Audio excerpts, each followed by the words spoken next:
Sziasztok, sok szeretettel köszöntelek titeket, ma is grillezni fogok nektek, méghozzá egy Kamadón, Kamado for you, azaz Kamadó nektek. Ez egy faszenes grill, és ahhoz, hogy használni tudjuk, természetesen a faszenet fel kell izzítanunk, úgyhogy már izzítom is.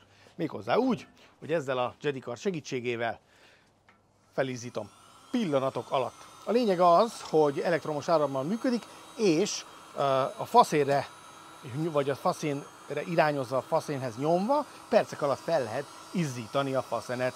Addig kell ezt tennünk, amíg körülötte elkezd izzani a magma, és feltüzeli a többi faszenet is. Az persze nagyon fontos, hogy a szellőző nyílások legyenek teljesen kinyitva, alul is, illetve fölül is, hogy bele tudjon kapni a levegő. Ennyi az egész. Hagyjuk most, hogy egy ilyen körülötte egy ilyen 20 centis körben egy ilyen izzó, szürke, fehéres gyűrű alakuljon ki. Amíg felizzik a faszén, bemutatom, hogy mit is fogunk készíteni. Egy fűszeres tarjára gondoltam, amit egészben, illetve szeletben is bemutatok. Tehát, hogy lehet egészben megsütni, úgy, hogy egy finom pácot, ízesítés kapva hogyan tud a faszén felett nagyon finoman megpuhulni és készesülni, valamint, hogy szeletben hogyan is grillezünk faszén felett, úgy, hogy ne égjen el a hús, illetve hogy szaftos, puha legyen. Jó, először is készítek egy pácot, amit erre az egészben elkészítendő tarjára fogok használni. Ez egy átlagos típusú tarja, a súlyát nézve körülbelül 1 kilós, 1 kg 10 dekagram. A szeletelt tarja csak annyit tud, hogy ilyen jó ujjnyi vastag szeletekre van vágva, nem vékonyra és nem is túl vastagra. Ez a lényege. Jó, mi lesz a pácban? Már is mutatom, illetve mondom. Ez egy ilyen érdekes és izgalmas ázsiai beütésű tarja lesz, amihez kétfajta dolgot ajánlok. Vagy összeállítjátok ti a szószt, vagy egyszerűen kész szószt használtak. A szószomhoz a leginkább ez a wok szósz hasonlít, tehát készen wok szószként tudjátok megvásárolni. Ha viszont nem vásároltok készen, akkor szükségetek van 1,5 deciliter szójaszószra, amit beleöntötök egy viszonylag szűk műanyag edénybe, amiben belefér a hús.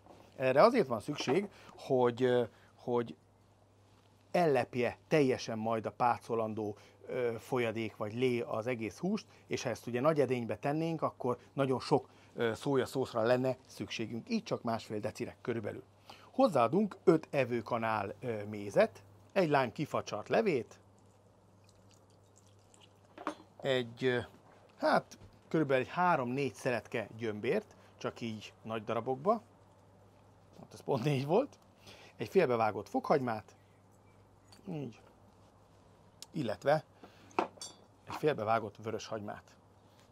Na most, sóra nincs is szükség, hiszen a szójaszósz az elég sós, így kicsit ellötyköljük. Amit viszont még bele kell raknunk, az egy darabka csillagár is. Így, illetve körülbelül egy evőkanár szezámolaj. Így. Annak, akinek esetleg nincsen otthon minden hozzávaló kéznél, az használhat wok szószt. Hát ha ez sincs otthon, akkor viszont el kell menni vásárolni mindenféleképpen. Viszont a wok szószhoz lime levet mindenféleképpen hozzá kell még adagolni. Jó. Na, de itt van ez a páclé, amiben már teszem is bele egészben a tarját. Nem csináltam vele semmit, hanem szépen így megforgatjuk ebben a lében. Szépen bele tesszük, így. És jól lenyomkodjuk, hogy minden oldalról járja át. Na, ez a pácolás. Így. Fogjuk, teszünk rá egy tetőt, és így felhasználásig nem tesszük hűtőbe. Ugye ilyenkor ezt szoktam mondani, nem, ez most így kell, hogy hagyjuk szobahőmérsékleten, amíg a faszén fel nem izzik, addig ez pont megfelelő mennyiségű idő, hogy ez magába szívja ezt a ízes szószt a hús. Jó. Mit csináljunk a szelet húsainkkal? Semmit, azt csak ki kell így teríteni, és hagyni, hogy ne legyen hűtőhideg, hanem ő is vegye föl, tehát ez a szeletelt tarja is vegye föl a külső szoba hőmérsékletet, vagy éppen a terasz hőmérsékletet. Jó. Na nézzük, hogy állunk a faszénnel. Hogyha belepillantunk, akkor látjátok, hogy nagyon izzik. Tehát most már tényleg mindenhol átforrósodott. Ilyenkor lehet azt csinálni, hogy ugye lezárjuk a tetejét, és kicsit visszaveszünk az arcából az erejének, tehát beállítjuk itt a felső részén a nyílást egy kisebb nyílásra, így.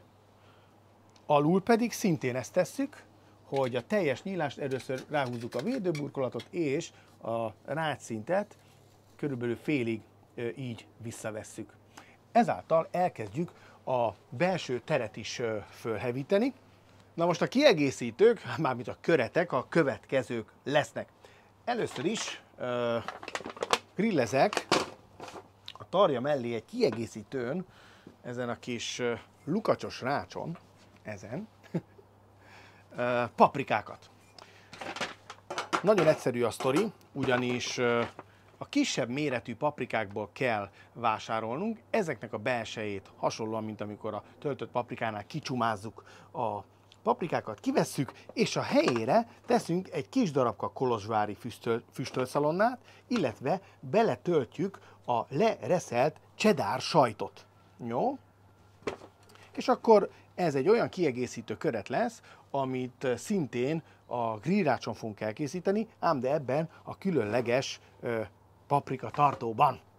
Így megkönnyíti a munkákat, és tényleg benne marad a sajt, ugye, a paprikában, és össze tud olvadni a füstölt szalonnával, illetve a faszénnek a nagyon finom illatával és ízével. Ide is készítettem, tehát kell hozzá körülbelül 20 deka cheddar sajt, egy 5 deka kolozsvári füstölt szalonna, illetve annyi paprika, amennyi éppen jut. Hát ebben van 2, 4, 6, 8, kb. 10 darabra elég ez a mennyiségű sajt.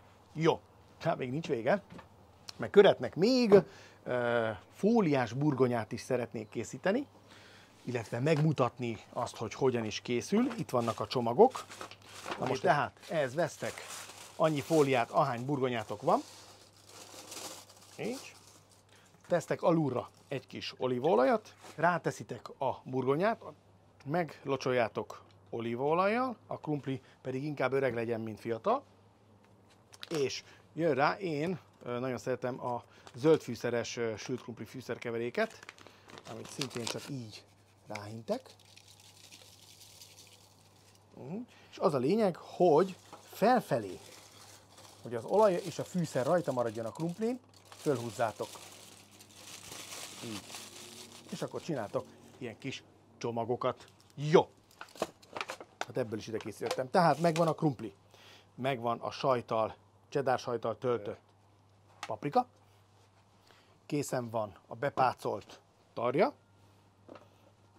illetve a szeletelt tarja, amivel még nem csináltam semmit. Jó, akkor nézzük, hogy milyen a tűz, milyen a faszén, milyen a parázs.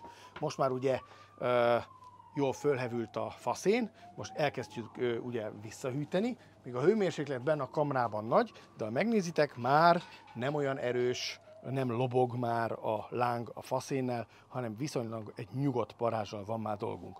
Úgyhogy mehetnek a kiegészítők.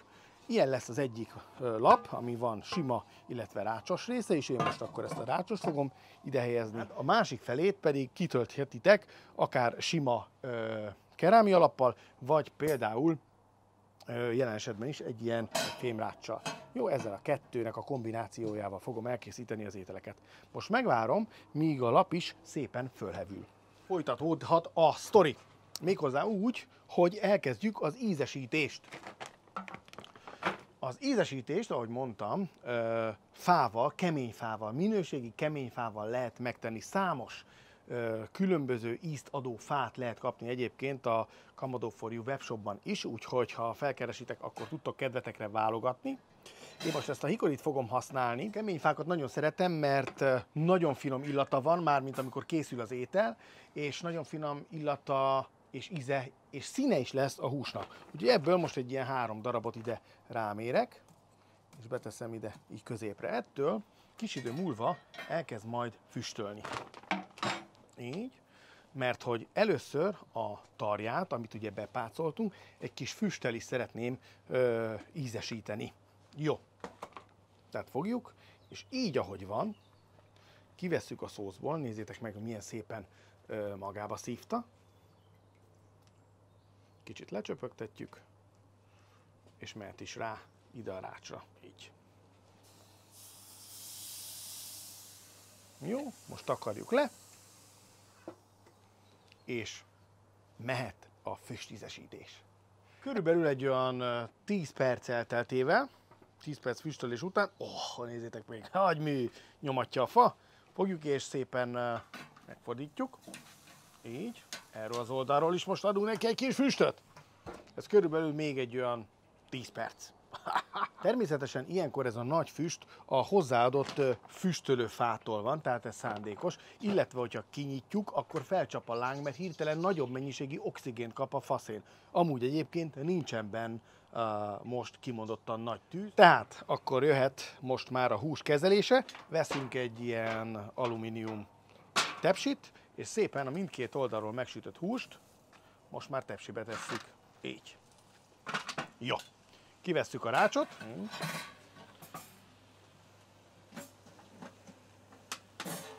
És fogjuk a fóliás burgonyákat, berakjuk ide a szélére. Így. Jó. Most mehet vissza a rács. Igen. Lehet most már a legkisebbre venni az alsó lukat, sőt egy kicsit el is zárom, hogy ezt az erős lobogó tüzet majd visszavegyem. Most fúj a szél is, meg itt hirtelen kinyitottuk, természetesen most ezért csapott föl a láng, de hát ez nálatok is így lesz, de ez kimondottan jó.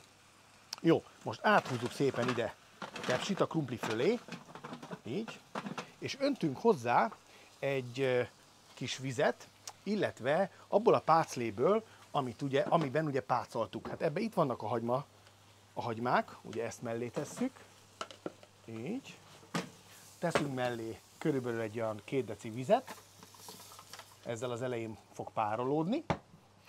Hozzátesszük a gyömbér darabokat és a fokhagyma darabokat, így, valamint a csillagánist is, és akkor szépen ebben a lében, ízes lében fog megpárolódni, de mint ahogy mondtam, a tetejére öntünk még egy kis ilyen levet is. Így. Ez az. Megillezzük a tarját. Tehát fogom, és pácolás és mindenfajta ízesítés nélkül, se só, se bors, se olaj, szépen fölrakom ide a szeleteket. Nem csinálok vele semmit. Ennek az a lényege, hogy a pácolást én megfordítom. Először körbesütöm, és aztán pácolom be a húst. Ilyenkor le is lehet csukni. Ezt is visszavesszük. És oldalanként körülbelül 4-4 perc. Na nézzük. Hoppá! Még mindig dolgozik a fa, és egyből lehet fordítani a húst. Jó? Tehát láthatjátok, ha az elején kezdünk el így grillezni, akkor ki tudjuk használni ezt a hatalmas hőfokot arra, hogy például ropogósra süljön a szeletelt tarjánk, illetve, hogy a hús megkapja a kezdő lökést. És amikor már a faszénnek eltűnik ez az iszonyatos ereje, akkor a burgonya alul szépen megpuhul, illetve a hús is egy egyenletes hőfokon tud majd sülni. Ezt az egyenletes sütést egyébként biztosítani tudjuk azzal, mármint a nyomon követését, hogyha egy ilyen pálcát szúrunk a húsba, így, ez egy maghőmérő, és hogyha beállítjuk ezen a programon azt, hogy pork, tehát disznó, ráadásul átsütve kérem, akkor ő beállítja hozzá a hőmérsékletet, ezt a 76 fokot. És akkor szól nekünk, hogyha a hús elérte belül ezt a hőmérséklet. Tehát tudjuk majd, hogy ki lehet venni. Ezt egyébként a zsebünkbe is tudjuk rakni, és addig el tudunk menni a kert másik végébe, és majd jelez nekünk, amikor kész van. Hát a technikát már ilyen dolgokra is lehet használni. Ja, de mi legyen a hússal? A másik oldalát is legalább ennyi ideig sütjük. Újabb 4, hát inkább 6 perc elteltével, így fog kinézni nektek is a hús, és lehet látni, hogy nagyon szépen ropogósra sültek. Na most, hát de semmi íze, hiszen nem tettem rá semmi. Na, most jön a lényeg és a cser. Ebből a főzőléből, vagy párolóléből kivesztek szintén egy tepsibe, ez már szépen így összeforta magát, elment belőle egy pici víz, ott maradtak az ízek, na és most jön a trükk, a lázárféle csavar. Most beleküldjük a húst, szeleteket, ebbe az ízes lébe. Na ezt nézzétek. És így hirtelen, ez olyan, amikor bejössz a napról, és a bőrödet bekered nap utáni krémmel, egyből beszívja. Na, A húsnál is ugyanaz a helyzet. Egyből beszívja ezt a szaftot, és ettől lesz ízes. A grillezésnél egyébként nagyon fontos ez a szabály, hogy mindig készítsetek olyan ételt, amit egyből tudnak enni. Akár a vendégek, vagy akár a család. Illetve vendégek nem, hát azok nincsenek, de hogy a család, mert hogy mindig ez a probléma, hogy ennek a húsnak ugye az elkészítési ideje, hát legalább egy olyan 2,5-3 óra.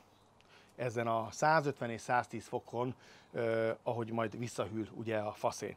Viszont ez nagyon hosszú idő, mert mindenki egyből enni akar, hogy megérzi a faszén illatát. Na de erre jó ez a hús, hogy közben az egyik felén megrillezed a húst, a másik felén pedig tovább megy a kaja. Na, akkor ezt nézzétek, hogy most csinálok egy rosálást, tehát áthúzom ide, erre a részre a tarját, az egészben tarját, közben benne a tű, nézzétek meg, jelenleg 37 fokos belül a hús maghőmérséklete, és 76 fokot kell, hogy elérje. Amikor eléri a 76 fokot, akkor szólni fog nekem. Tehát most 37. Szépen lassan megy majd fölfelé. Na de, hogy meglegyen a grillezett kis paprika, ezt meg most tesszük a faszén fölé, ide a nyílt rács szintre, és akkor lecsukva adunk neki körülbelül egy olyan 15 percet. Amíg kóstoljuk ezt a hirtelen elkészült tarját, addig elkészül a paprika, azt utána tudjuk kóstolni, és mire azt is megkóstoltuk, már kész lesz az egészben sült tarjánk. Tehát gyertek, nézzétek meg, hogy milyen lett. Hoztam is ide egy vágódeszkát, le is ülök akkor.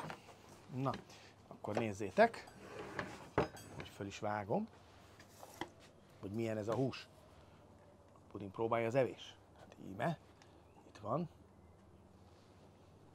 És hogy ennyi idő alatt, ilyen rövid idő alatt milyen vajpóha lesz, nézzétek meg, tessék. Látjátok? Nem látjátok, mert rosszul vágtam. Így. Na.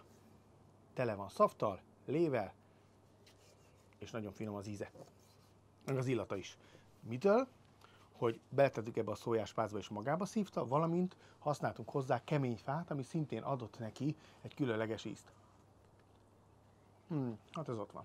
Na, akkor gyerekek, íme, most így állunk, úgyhogy fogom, és ki is helyezem az elkészült kis megolvadt sajttal és kolozsvári szalonnával töltött paprikákat, a húst pedig egy kicsit meglocsolom, tehát fogjuk, és ilyenkor egy kis kanál segítségével természetesen még adunk neki. Jó, visszatesszük. Így, és hát láthatjátok, hogy a hőmérséklet a 100 és 150 között van, maga a kamra hőmérséklet, ebben fog a tarja szépen egészben elkészülni, körülbelül innentől számítva még egy jó 2 óra. Na de nézzük a paprikákat, hogyha megnézitek, kiveszem, akkor ott van beleolvadva a sajt, nagyon finom, alul szépen meg van grilleződve, fölül is, és ezt teszem például a tarja mellé még így, egy kis köretként, és akkor ezzel már, jaj, megugrott, ezzel már így, akkor az első kóstolás meg is történhet. Hamarosan a krumpli is elkészül, és természetesen lehet kombinálni a sajttal töltött paprikát, rátenni a burgonyára, kombinálni a karajjal, vagy ha megvárni, amíg elkészül ugye a tarja, tehát ez általában nem szokott menni, és ahhoz köretként fogyasztani. Úgyhogy most egy kis szünet, és aztán jövök, hiszen megmutatom a végeredményt. Hát akkor 2,5 óra után íme a végeredmény. Először mutatom a krumplikat. Természetesen ilyenkor még egy kis olívaolajat küldök bele, és ne lepődjetek meg, igen, ilyen szenes lesz a külső héja, de nem azt kell megenni, hanem a közepét, ami ilyenkor isteni. Ezt ki is bontom nektek. Így bevágjátok innen-onnan, és már is jön a nyitás. Bám. Jó, így, azt a mindenit, mehet bele szépen egy kis olaj. Így. És amit ajánlok még, az még egy kis tengeri só ide. Így bele. Ezt nyugodtan sózhatjátok. Így. De akkor jöjjön a lényeg, a hús. Wow! Na, ezt nézzétek. Íme itt van a szörny. El is készült, szaftos, puha. Nézzétek meg. Azt a mindis, megfordítom. Hát olyan, mint a nagykönyvben. Na jó, vágjunk bele, én azt mondom. Ide teszem a deszkára. És a szelet tarja mellé, hát abból már csak 2 maradt. Akkor a paprikának is csinálok egy kis helyet. Nézzétek meg a paprika is, hogy milyen lett. Belül, hoppá, csúszik, belül meg van olvadva. Ide teszem, jó? Paprika hegyeket. Jön ki belőle, ott a kolozsvári szalonna bent rejtve maradt még. És akkor íme, itt vannak. Csípős paprikával is nagyon finom egyébként elkészítve. Hát ez már csak ízlések és pofonok. Na de, a legfontosabb, őt se felejtsük el. Ezt fogjuk. És így, ahogy van, még... Jaj, hát a hagyma, ugye? Aminek a külső héja meg fog égni, de a belső része kiváló. És ilyenkor jön rá még a mártás. Ezt rá kell adni, a szaftot. És természetesen kell, hogy egy picit pihenjen a hús, és akkor szabad csak belevágni. Ezért jó, hogyha olyan deszkára teszitek, ami fölfogja a kicsurgó szaftot. És akkor most belevágok. Tehát, nézzétek meg, na, akkor kicsit elfordítom a deszkát, megtámasztom a húst, és ezt nézzétek. Íme, itt van. Ilyen lesz nektek is. A faszéntől gyönyörű ízvilágot kap, és az alacsony hőmérséklettől pedig iszonyatosan jó állagot. Nézzétek meg, szaftos, tele van nedvességgel, ez a lényege, és ott van ez a gyönyörű szaft is, amiben úszik az egész hús. Na hát egy ilyen szeletet pedig nagyon egyszerű tálalni, hiszen végeredményül egy 2 szelet tarja, így, kis paprika, és jöhet mellé a krumpli, egy kis mártás, és már mehet is az asztalra. Remélem ezt a receptemet is kipróbáljátok, úgyhogy tartsatok velem legközelebb is, és ha további receptekre van szükségetek, akkor www.lazarchef.hu. Sziasztok!